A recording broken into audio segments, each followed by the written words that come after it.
ఏమనొచ్చు? జై శ్రీరామ్ అనొచ్చా? ఇంకేమన్నా అనొచ్చా? పెట్టారు కదా, సరిపోయింది కదా. జై శ్రీరామ్ అంటే అనండి, happy, all the so best, జై శ్రీరామ్. All the best. జై శ్రీరామ్ అనరా? ఎందుకు అంటే దేవుడు దయ్యం లేదు అని నువ్వు నేను జై శ్రీరామ్ అంట. దేవుడు దయ్యం లేరని నేను అనాలా? నేను అనలేను. నేను కూడా అనలేను అనొచ్చు కదా.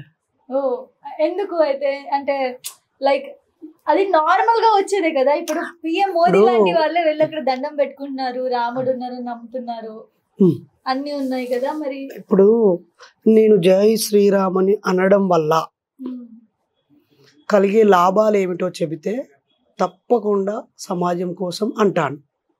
లాభాలేం లేవు. రాముడు అనే దేవుడు తన అవతారాన్ని చాలించి మరో అవతారానికి వెళ్ళాడు. ఇప్పుడు దేవుడు ఏ అవతారంలో ఉన్నాడో మీరు వివరిస్తే దానికి జై అంటే మీనింగ్ ఉంటుంది. కానీ ఒక అవతారం వచ్చి జన్మించి కొన్ని మంచి పనులు చేసి ఆ అవతారాన్ని అంతర్ధానం చేసిన తర్వాత మళ్ళీ అదే ఎందుకు జై అని అనాలి? నమ్మే వాళ్ళ కోణంలో నేను నమ్మను కాబట్టి ఆ పదం నేను అనడం వల్ల ఉపయోగం ఉంది అని అంటే 1000 సార్లు జై శ్రీరామ్ జై శ్రీరామ్ జై శ్రీరామ్ అని నీకంటే గట్టిగా అనగలను. ఎందుకంటే తెలంగాణ ఉద్యమ సమయంలో జై తెలంగాణ అంటే కొన్ని వేల మంది లక్షల మంది నాతో పాటు కోరస్ ఇచ్చారు. సో ఇప్పుడు ఇలా అనడం వల్ల కలిగే సమాజానికి కలిగే మేలు ఇప్పుడు సమాజం ఎదురు. కాబట్టి నేను జై శ్రీరాము లేకపోతే ప్రైజ్ ద లార్డ్ అనో లేకపోతే సలాం అలైకుం అనో అలా మీరు అనుమని బలవంత పెడితే మీ మొహంలో చిరునవ్వు కోసం మీ మానసిక దౌర్భాగ్యాన్ని సంతృప్తి పరచడం కోసం ఓకే చెల్లమ్మ జై శ్రీరామ్ తల్లి మంచిగా బతుకు అంటాను. అయితే చాలా మంది ఈ మధ్య రకరకాల మతాల వాళ్ళని తీసుకొచ్చి ఇలాంటి వర్డ్స్ యూజ్ చేసి వాళ్ళకి వెల్కమ్ చెప్తున్నారు కదా ఇంటర్వ్యూలో. అది ఎంతవరకు కరెక్ట్ అంటారు? దాన్ని పైశాచిక ఆనందం అంటారు. ఓకేనా? కాబట్టి ఇప్పుడు గౌరవ ముఖ్యమంత్రి రేవంత్ రెడ్డి గారు ఉన్నారు. ఆయన జై చంద్రబాబు నాయుడు అన్నాడు, జై టీడీపీ అన్నాడు. ఇప్పుడు రాజకీయ పరిణామాలు అవసరాలు పరిస్థితులు మారాయి. ఇప్పుడు జై కాంగ్రెస్ అంటాడు, జై సోనియా అంటాడు. నిజమే కదా. కాబట్టి మనము ఈ పదాన్ని అనాలి అనేది లేదు. నేను ఒక కొత్త నినాదం నాది కాదది సమాజం అందరికీ వర్తించే ఒక గొప్ప నినాదాన్ని నేను పలకరింపు పదంగా అంటాను. అప్పుడు ఎదుటి వాళ్ళు నా పట్ల గౌరవం ఉండి నా నినాదం యొక్క అర్థం తెలిసి వాళ్ళు కూడా అంగీకరిస్తే ఆ నినాదాన్ని వాళ్ళతో పలికించాలి. అలా అంగీకరించని వాళ్ళతో ఇప్పుడు నేను జై ఇన్సాన్ అంట. ఇన్సాన్ అంటే ఉర్దూలో హిందీలో సంస్కృతంలో మనిషి అని అర్థం. మనిషి వర్ధిల్లాలి అని అంట. అప్పుడు నీకు అనబుద్ధి అవుతే మనిషి వర్ధిల్లాలి అను, లేకపోతే దైవం వర్ధిల్లాలి అంటే నువ్వు అనుకో, నీ ఇష్టం, నీతో నాకెందుకు పేచి. ఓకేనా? అయితే మీరు నార్మల్ గా ఎవరైనా కలిసినప్పుడు ఎలా నమస్తే చెప్తారు? నేను మొదటగా నాలాంటి ఆలోచనలతో ఉన్న వాళ్ళు ఉంటే జై ఇన్సాన్ అంటాను, లేదంటే జ్ఞానం వర్ధిల్లాలి అని జై భీమ్ అంటాను. ఇవి రెండు కాదు అంటే హాయ్ అంటాను.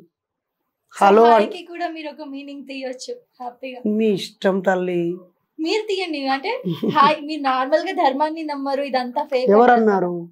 మీరు ధర్మాన్ని నమ్ముతారా? ఎందుకు నమ్మకూడదు? మీరే ఎందుకు నమ్మాలి అంటారు, ఎందుకు నమ్మకూడదు అని నేను ధర్మాన్ని నమ్మనని నీతో ఎవరు చెప్పారు? ఇంటర్వ్యూస్ లో చూసాం కదా. ఏమన్నాను? నేను దేవుడు లేడనేది నిజమే, కానీ ధర్మాన్ని ఎందుకు నమ్మను? నమ్ముతున్నారా ధర్మాన్ని? అంటే ధర్మం అంటే మీ దృష్టిలో అర్థం ఏంటి?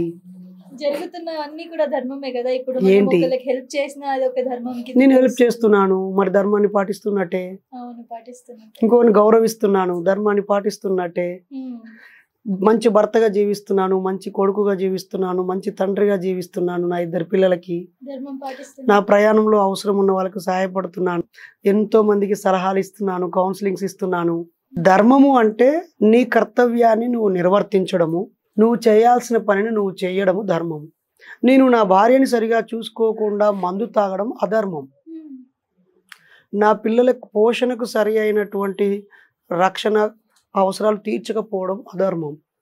అక్రమ సంబంధాలు పెట్టుకోవడం అధర్మం, బూతులు మాట్లాడడం అధర్మం, సమాజాన్ని ప్రేమించకపోవడం అధర్మం, సమాజ అవసరాలకు స్పందించకపోవడం అధర్మం. మానవ ధర్మాన్ని నేను పాటిస్తున్నాను, దైవ ధర్మాన్ని నేను పాటించట్లేదు, కర్మ సిద్ధాంతాన్ని నేను నమ్మట్లేదు, పాటించట్లేదు. సో మరి నా ధర్మము అర్థమైన వాళ్ళకి అర్థమవుద్ది, తప్పుగా వక్రీకరించే వాళ్ళకు వాళ్ళ ఇష్టం. ఓకే, సో మీరు కర్మ సిద్ధాంతాన్ని నమ్మను.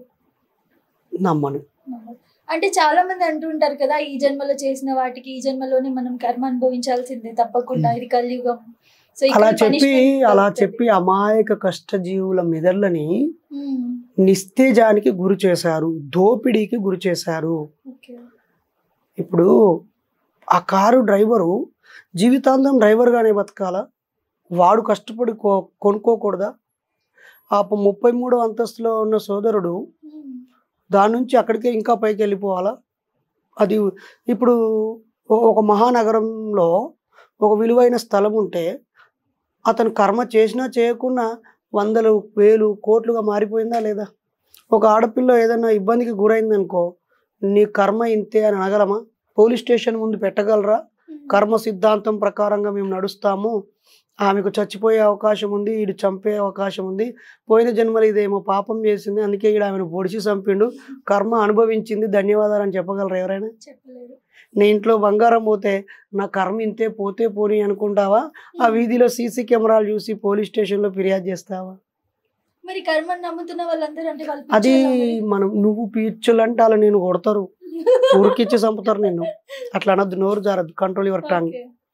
వాళ్ళు అమాయకులు, అవగాహన లేని వాళ్ళు, లేదా బాల్యం నుంచి వాళ్ళ చుట్టూ ఉన్న వ్యక్తులు వాళ్ళకి అలా నూరిపోసి అలా తయారైపోయారు. వాళ్ళకి ఎవరో ఒకరు చైతన్యం కలిగించి ఇది తప్పు, కర్మ ఏమీ లేదు, మనం చేసే పనికి ఫలితం ఉంటుంది, మంచి పనులు చేస్తే మంచి జరుగుతుంది, ఒక్కోసారి మన పని ఆలస్యమైన చెడు జరుగుతుంది, మనం మంచి చేసినా ఎదుటి వాళ్ళు తప్పుగా అనుకున్నా చెడు జరుగుతుంది, మంచి చెడు ఇక్కడే ఉంటుంది, పైన స్వర్గము ఉండదు, కింద నరకము ఉండదు, అక్కడ యమధర్మరాజు ఉండడు, ఇక్కడ రంభ ఊర్వశి మేనకలు డాన్సింగ్లు చేయరు, ఇదంతా కల్పితము అని చెప్పాలి.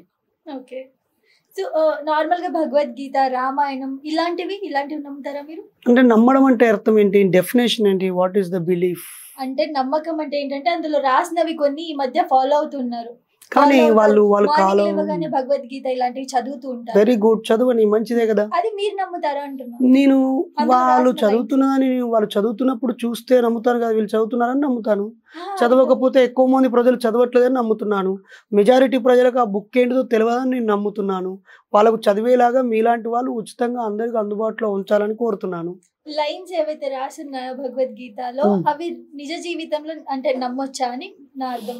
లేదు బిడ్డ, ఎందుకంటే నువ్వు ఏ దేశంలో బతుకుతున్నావో ఆ దేశ సామాజిక, ఆర్థిక, రాజకీయ, సాంస్కృతిక అవసరాల రీత్యా కొన్ని చట్టాలని, కొన్ని నియమ నిబంధనలని, సిటిజన్స్ ఫంక్షన్స్ అండ్ డ్యూటీస్ని మనము రాసుకున్నాం కాబట్టి వాటిని పాటించాలి.